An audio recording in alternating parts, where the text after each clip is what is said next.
Hi, I'm Alex Kotran. I'm the co-founder and CEO of the AI Education Project, or AI EDU.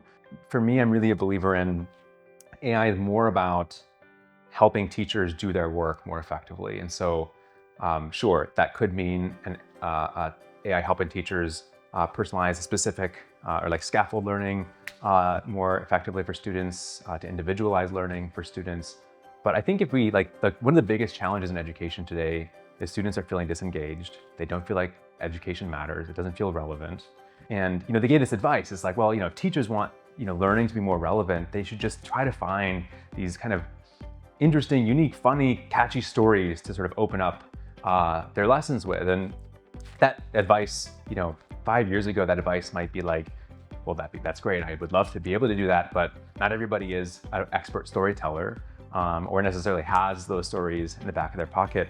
I think that's a great example of how AI can be in service of teachers creating these more engaging classroom experiences, learning experiences, because if you're a math teacher, if you're an English teacher, social studies teacher, you can use AI to just help you figure out, give me a really catchy hook to open up this class period with.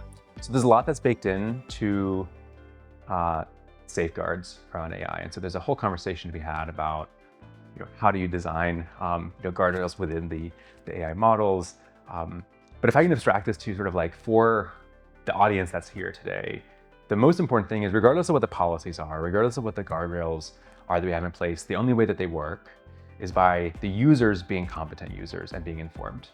AI literacy for educators, for the users, and also for the administrators in the building staff who are going to be responsible for setting policy and enforcing policy. They have to understand the context and go deeper than just sort of the bullet points of whatever those policies or guardrails are. And so I think this is why we're so passionate about engaging and doing this work in schools with educators at the front, leading the way, is because the way to ensure that this is student focused and this is anchored in the things that are important is by trusting educators who have dedicated their lives and careers to that end.